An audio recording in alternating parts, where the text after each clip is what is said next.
आदाब नाजरीन, आप देख रहे हैं गुलिस्तान न्यूज। 12 बज चुके हैं। उर्दू खबरनामा लेकर मैं आपका मेजबान गौहर कुछ आपके खिदमत में हाजिर। तफसीलात से पहले नजर डालते हैं सुर्खियों पर।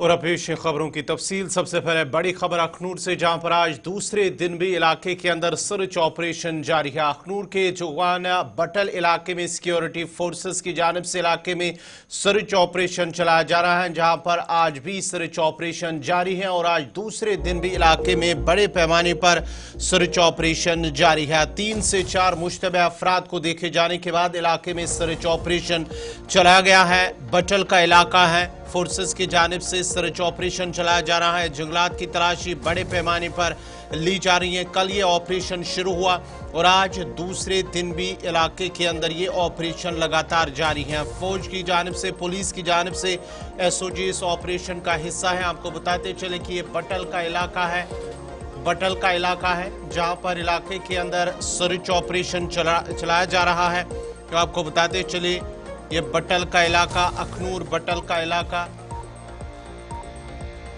जहां पर ये सर्च ऑपरेशन चलाया जा रहा है। आपको बताते चले कि बटल का इलाका जहां पर वज़ीर दिफा को आना है, इस सिलसिले में इस इलाके के अंदर सर्च ऑपरेशन चलाया जा रहा है। अखनूर के जोगान बटल इलाका है जहां पर फोर्सेस की जानिब से ऑपरेशन चलाया जा रहा है। 2 से 3 मुश्तबे अफराद को देखा गया, जिसके बाद ही मकामी लोगों की जानिब से पुलिस को इतला दी गई है और पुलिस और फोर्सेस की जानिब से मुश्तरका तौर पर इलाके के अंदर ऑपरेशन चलाया जा रहा है। आपको बताते चले कि ये अखनूर का बटल इलाका है जहां पर फोर्सेस की जानिब से ऑपरेशन चलाया जा रहा है। ये तस्वीरें हैं जहां पर पुलिस एसओजी की जानिब से ऑपरेशन चलाया जा, ऑपरेशन का हिस्सा है। 2 से 3 अफराद को देखा गया, जब मकामी लोगों ने कुछ मुश्तबे अफराद को देखा, जिसके बाद उन्होंने पुलिस को इतला दी है और पुलिस की जानिब से इलाके का मुहासरा करके एक बड़े पैमाने पर सर्च ऑपरेशन चलाया जा रहा है। कल ये इसका पहला दिन था और आज दूसरे दिन भी सुबह सुबह ही इलाके के अंदर ऑपरेशन को शुरू किया गया है। अंधेरी की वजह से कल रात इसको हाल्ट पर रखा गया था, सस्पेंड किया गया था, लेकिन आज सुबह ही दोबारा से ऑपरेशन शुरू कर दिया गया है।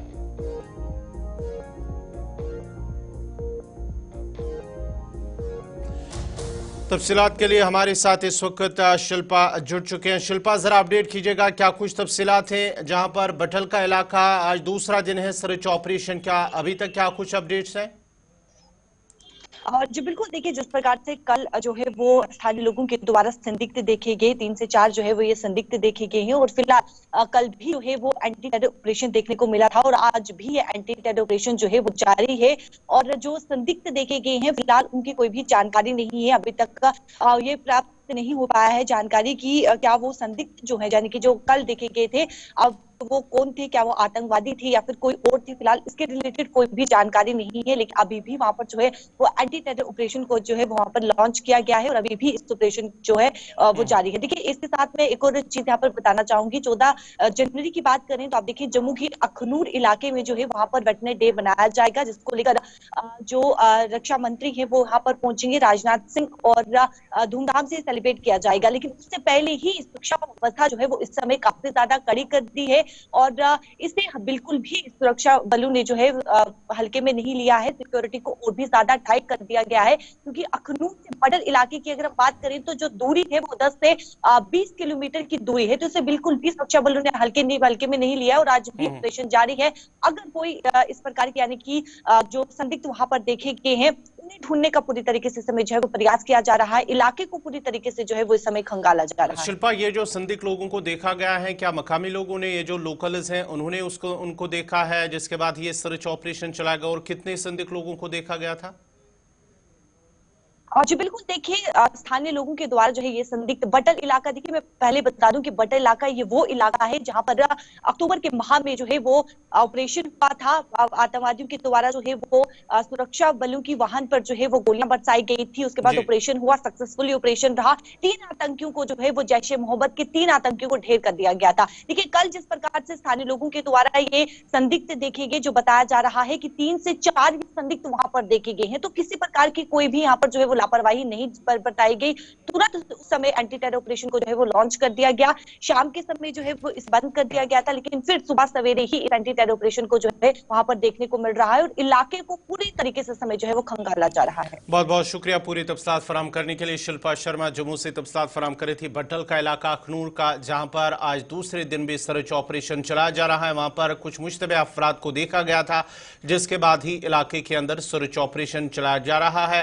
और माना जाता है कि वज़ीर दिफा जो कि 14 जनवरी को इलाके का दौरा करेंगे, एक तकरीब में वो शिरकत करेंगे। इस सिलसिले में पूरे इलाके को काफ़ी सिक्योरिटी सख्त कर दी गई है और साथ ही साथ किसी भी नाखुशगवार वाक़े को रोकने के लिए, टालने के लिए इस तरह का ऑपरेशन चलाया जा रहा है, क्योंकि वहां पर कुछ मुश्तबा अफराद को देखा गया। बढ़ते आगे बात जरा वज़ीर आज़म के जम्मू कश्मीर दौरे, जहां पर वो सोनमर्ग के अंदर ज़रमूद टनल का इफ्तिताह करेंगे। वज़ीर आज़म नरेंद्र मोदी जहां कल जम्मू कश्मीर के दौरे के दौरान सोनमर्ग में ज़रमूद टनल का इफ्तिताह करेंगे, वहीं पर इस इफ्तिताही तकरीब के हवाले से इलाके के अंदर ये जो सिक्योरिटी है वो सख्त कर दी गई है। और उसके साथ साथ ही दौरे के पेश नज़र न सिर्फ ज़िला गांदरबल बल्कि वादी के दीगर मकामात पर भी सिक्योरिटी के सख्त इंतजामात किए गए हैं। जगह जगह पर नाके लगाकर गाड़ियों की बारीक बीनी से तलाशी ली जा रही है, जबकि मुसाफिरों के शिनाख्ती कार्ड भी चेक किए जा रहे हैं, जिसके बाद ही उन्हें आगे जाने की इजाज़त दी जा रही है। पीएम मोदी का यह जम्मू कश्मीर का 12वां दौरा होगा और इससे कबल पीएम मोदी ने मुतअद्दिद मंसूबों का संग बुनियाद और इफ्तिताह भी किया है। साल 2014 से अपने दौरे इक़्तिदार के एक दहाई से ज्यादा अरसे में वज़ीर आज़म नरेंद्र मोदी जम्मू कश्मीर का अपना 12वां दौरा करने के लिए तैयार हैं और कल ये उनका 12वां दौरा होगा, ताकि वस्ती कश्मीर के जिला गांदरबल में सोनमर्ग में ज़रमूद टनल का इफ्तिताह करेंगे। वज़ीर आज़म मोदी पहली बार 26 मई साल 2014 को वज़ीर आज़म ने जब ओहदा संभाला था और तीसरी बार वज़ीर आज़म के तौर पर 9 जून 2024 को हलफ लिया। इस अरसे के दौरान वज़ीर आज़म का ये कल का दौरा 12वां दौरा होगा। ग्राफिक्स के जरिए हम आपको समझाते हैं कि वज़ीर आज़म ने जम्मू कश्मीर के अंदर कब कब दौरा किया है और कौन कौन से प्रोजेक्ट उन्होंने उनका इफ्तिताह संग बुनियाद रखा है, वो हम आपको बताएंगे। वज़ीर आज़म नरेंद्र मोदी ने 2014 से जम्मू कश्मीर के अपने पिछले 11 दौरों के दौरान दर्जनों तरक्याती मंसूबों का इफ्तिताह किया और हज़ारों करोड़ के मालियाती पैकेजों का भी ऐलान किया है। वज़ीर आज़म मोदी के दौरे के हवाले से जहां गुज़िश्ता 10 सालों ने पीएम मोदी का जो दौरा 11 दौरे किए हैं, लेकिन कल उनका 12वां 11 होगा। मुतअद्दिद प्रोजेक्ट शुरू किए, हज़ारों करोड़ के पैकेज का ऐलान किया है वज़ीर आज़म नरेंद्र मोदी की जानिब से। 4 जुलाई 2014 को वज़ीर आज़म ने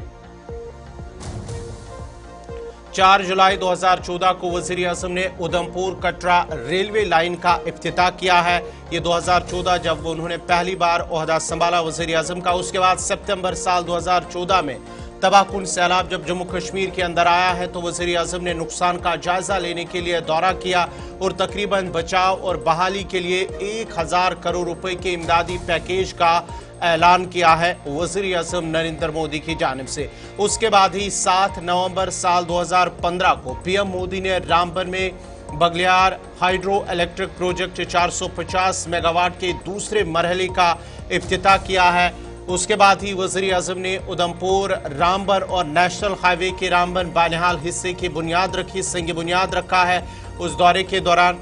और उसके साथ साथ ही वज़ीर आज़म मोदी की जानिब से साल 2015 में ही जम्मू कश्मीर के लिए 80,000 करोड़ रुपए के एक जामिया इक्तिसादी पैकेज का ऐलान किया था जब जम्मू कश्मीर के अंदर पीडीपी बीजेपी की सरकार बनी। उसके बाद 19 अप्रैल साल 2016 को श्री माता वैष्णो देवी नारायण सुपर स्पेशलिटी अस्पताल का इफ्तिताह किया है वज़ीर आज़म मोदी की जानिब से 19 अप्रैल 2016। और उसके साथ साथ ही दौरे के दौरान वज़ीर-ए-आज़म ने माता वैष्णो देवी यूनिवर्सिटी में कन्वोकेशन से खिताब किया और कटरा में एक स्पोर्ट्स कॉम्प्लेक्स का इफ्तिताह किया है। पीएम मोदी की जानिब से 2 अप्रैल साल 2017 को वज़ीर-ए-आज़म ने चिनैनी नाशरी टनल का इफ्तिताह किया है। वज़ीर-ए-आज़म मोदी की जानिब से जम्मू कश्मीर के दौरे के दौरान 19 अक्टूबर साल 2017 को वज़ीर-ए-आज़म ने गुरेज में फौजियों के साथ दिवाली मनाई। जब वो जम्मू कश्मीर के दौरे पर आए थे तो 19 अक्टूबर साल 2017 को गुरेज बांडीपुरा के अंदर उन्होंने दिवाली मनाई। 19 मई 2018 को पीएम मोदी ने Kishan Ganga hydro electric project का इफ्तिताह किया है। वज़ीर-ए-आज़म ने अपने दौरे के दौरान 19 मई साल 2018 और उसके दौरान किश्तवाड़ में पक्कल डुल हाइड्रो इलेक्ट्रिक प्रोजेक्ट का संग बुनियाद रखा। वज़ीर-ए-आज़म मोदी की जानिब से 19 मई 2018 के दौरान उसके साथ साथ ही जम्मू कश्मीर में 16 मॉडल डिग्री कॉलेजों और 66 एंटरप्रेन्योरशिप हब का इफ्तिताह किया है। वज़ीर-ए-आज़म मोदी की जानिब से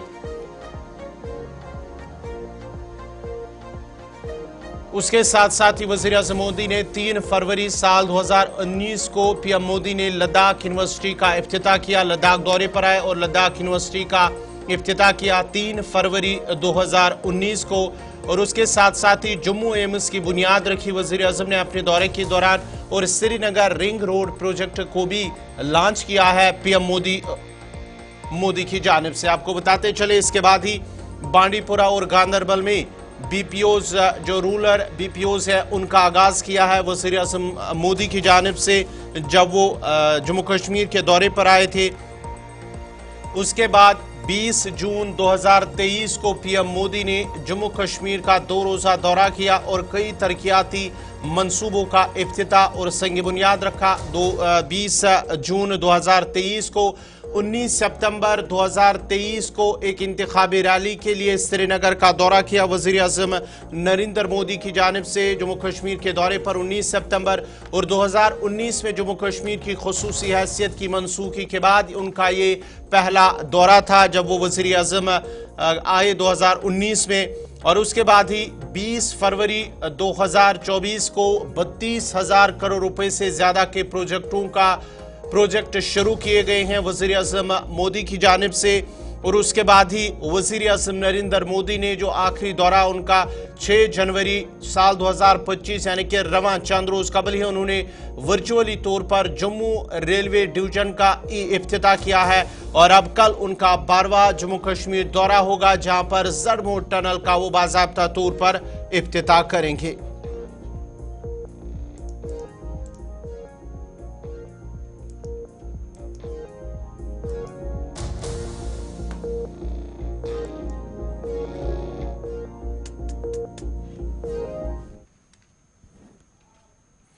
बढ़ते आगे जम्मू कश्मीर पुलिस की क्राइम ब्रांच ने 10 अफराद जिनमें 2 रिटायर्ड सरकारी अफसरान और एक पुलिस एहलकार शामिल है के खिलाफ जाली दस्तावेजात के जरिए हुक्काम को गुमराह करने के इल्जाम में मुकदमात दर्ज किए हैं। क्राइम ब्रांच जम्मू के सीनियर सुपरिंटेंडेंट ऑफ पुलिस ने बताया कि 4 इलाहदा एफआईआर दर्ज की गई हैं जिनमें 10 अफराद के खिलाफ जाली दस्तावेजात के इस्तेमाल की शिकायत पर कार्रवाई की गई है। उन्होंने कहा है कि उन तमाम केसेस में तहकीकात का आगाज किया गया है ताकि हर केस के हकायक को तफसील से बेनिकाब किया जा सके।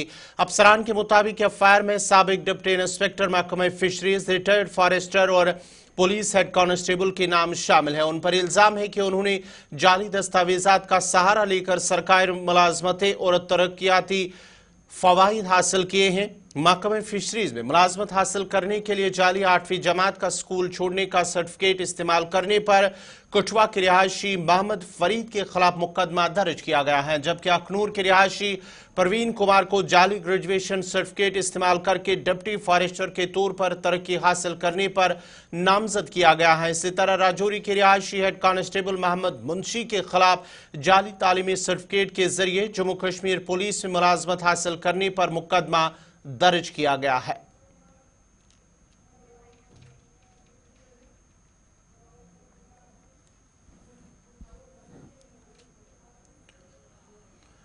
वादी कश्मीर में खुश्क मौसम के बीच ठिठुरती शबाना सर्दियों का राज बरकरार है। ताहम लोग दिन के दौरान खिलने वाली हल्की धूप से कदरे राहत महसूस कर रहे हैं। महकमे मौसमियात के मुताबिक वादी में 18 जनवरी तक मौसम में किसी बड़ी तब्दीली का कोई इम्कान नहीं है। मुतलका महकमे के तर्जुमान का कहना है कि वादी में आज मौसम जुज़वी अबरालूद मगर खुश्क रहने का इम्कान है। 13 जनवरी को मौसम आमतौर पर खुश्क रह सकता है। 14 जनवरी को मौसम अबरालूद मगर खुश्क रहने की तवक्का है और वादी में 15 जनवरी को पहाड़ी इलाकों में कहीं कहीं हल्की बर्फबारी का इम्कान है, जिसके बाद ही वादी में 16 से 18 जनवरी तक मौसम जुज़वी तौर पर अबरालूद रह सकता है। वादी के शबाना दर्जा हरारत में कदरे बेहतरी वाक़या होने के बावजूद ठिठुरती शबाना सर्दियों का राज बरकरार है।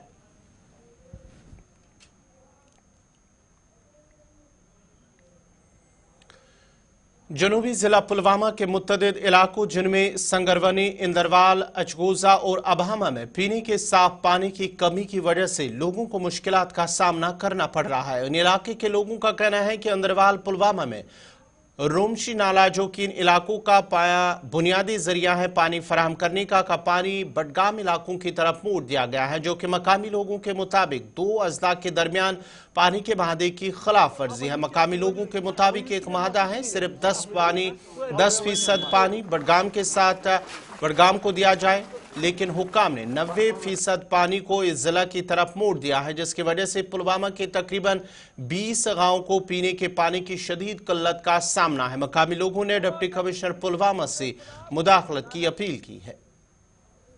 इस वक्त जहां पे मौजूद है, यहाँ इसको हम कहते हैं इंदरवाली, जो कि जिले पुलवामा के साथ और तहसील राजपुरा के साथ वाबस्ता है। और रही बात पानी की, जो हमें बडगाम वालों ने सारा पानी बैरंडब से काटा है, जहां से वो डाइवर्ट हो रहा है, वहां पे सारा पानी उन्होंने लिया है। मैं अब एलजी साहब से गुजारिश करना चाहता हूं और पुलवामा की एडमिनिस्ट्रेशन से गुजारिश करना चाहता हूं कि हमें मेहरबानी करके हमें अपना हक वापस कीजिए।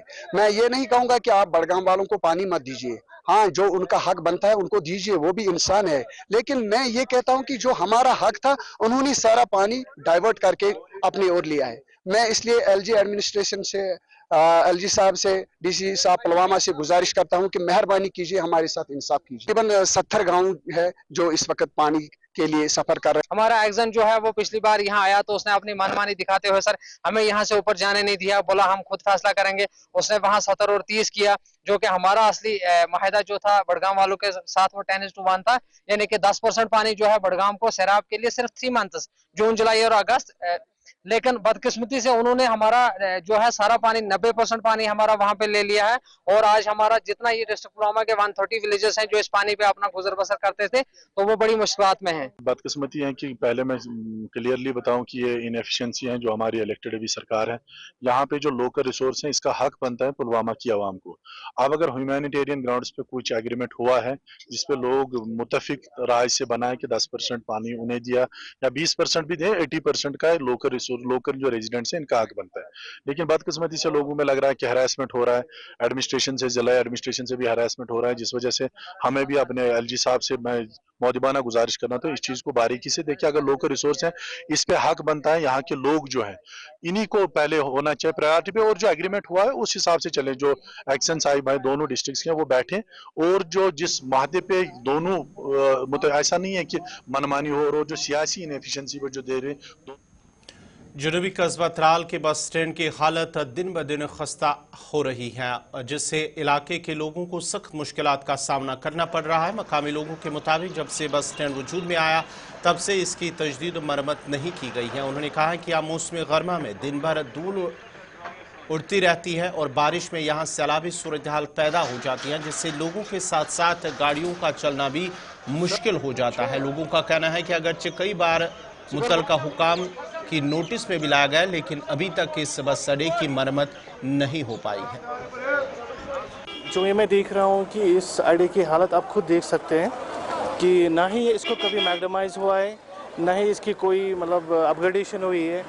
अगर हम बात करेंगे नए गवर्नमेंट की, जितने भी मतलब अभी तक हमारे कश्मीर में जितने भी चीज़ें उसका सब ठीक किया गया है, मैग्डमाइज हुआ है, रोड ठीक क्लियर किए गए हैं, सब कुछ, लेकिन हमारे आईडी की हालत वैसी की वैसी रह गई है। आप खुद भी देख सकते हैं यहाँ पे कितने गाड़ियाँ हैं, गाड़ियों को चलने फिरने में दुश्वारी हो जाती है। अगर हम मतलब ये पूरी मेन जो त्राल स्टैंड है जिसके अंडर इतने गाँव आ रहे हैं, सभी की गाड़ियाँ यहीं से निकलती है। तो हमने इससे पहले भी गवर्नमेंट से एक रिक्वेस्ट की है कि कम से कम इस अड्डे का ख्याल रखिए, कुछ मैग्डमाइज कर दीजिए, या मतलब इसमें यहाँ पे बारिश आती है वो सीधे यहाँ दुकानों से चली जाती है। डीसी साहब से भी हमने नाज़रीन, इसी के साथ ही उर्दू खबरनामा इख्तिताम पज़ीर हुआ चाहता है। अपने मेज़बान गौहर कुछे को इजाज़त दीजिए। अल्लाह हाफ़िज़।